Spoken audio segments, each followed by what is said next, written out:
Olá a todos, o Mocho TV de regresso para continuarmos a abordagem então aos sólidos de revolução, agora com a rotação do retângulo. Bem, inicialmente é importante definir o que é um sólido de revolução. E um sólido de revolução é exatamente a rotação, ou melhor, o sólido gerado pela rotação de uma determinada figura geométrica. Sim, figura geométrica, porque pode não ser um polígono, pode ter linhas curvas. O sólido é sempre gerado pela rotação de uma dada figura geométrica, uma rotação de 360 graus, ou seja, uma volta inteira, em torno de um dos lados da figura ou em torno de um determinado eixo.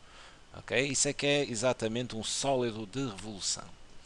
Bem, este desafio consiste em determinar o volume do sólido gerado pela rotação do retângulo ABCD, este retângulo que vem aqui a cinzento, em torno do eixo BC, exatamente deste eixo, que é o lado aqui do retângulo, o comprimento do retângulo. Não é? Este retângulo vai fazer uma rotação deste tipo, 360 graus, vai dar uma volta de 360 graus, e ao dar essa volta vai ser gerado aqui um sólido, que eu penso que neste caso ninguém terá muitas dificuldades em perceber que a rotação de 360 graus deste retângulo em torno aqui desse lado, obtemos exatamente um cilindro.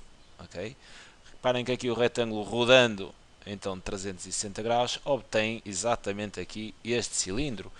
E medidas importantes aqui que têm a reter são estas. Reparem, a largura aqui do retângulo coincidirá então com o raio aqui da base do cilindro, e o comprimento do retângulo coincidirá então exatamente com a altura do cilindro, e isto será fundamental para fazermos o cálculo do que nos é pedido, que é exatamente o volume desse sólido.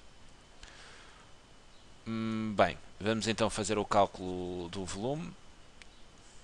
Isto é um caso bastante acessível, só precisam basicamente saber a fórmula do volume do cilindro, e eu penso que toda a gente a conhece já há muito tempo, como sendo a área da base vezes a altura, sabendo que relativamente à área da base estaremos a falar de um círculo, e a fórmula da área de um círculo é muito conhecida, π vezes o raio ao quadrado.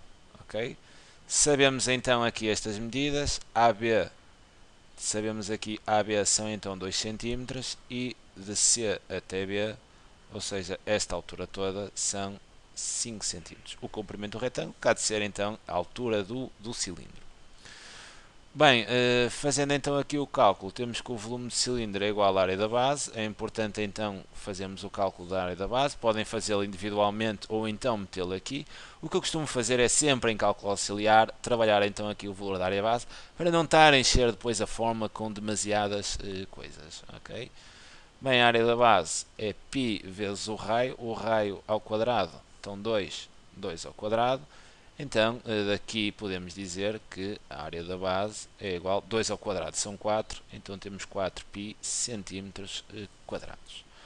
Bem, agora temos tudo, é só mesmo fazer a operação final. O volume de cilindro é exatamente a área da base, 4π vezes a altura é exatamente o comprimento, que são 5 centímetros, então vezes 5.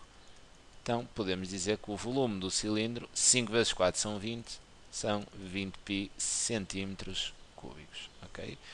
Este é o caso, penso eu, mais acessível de sólidos de revolução, mais acessível no sentido de perceber o sólido que é gerado pela rotação do retângulo.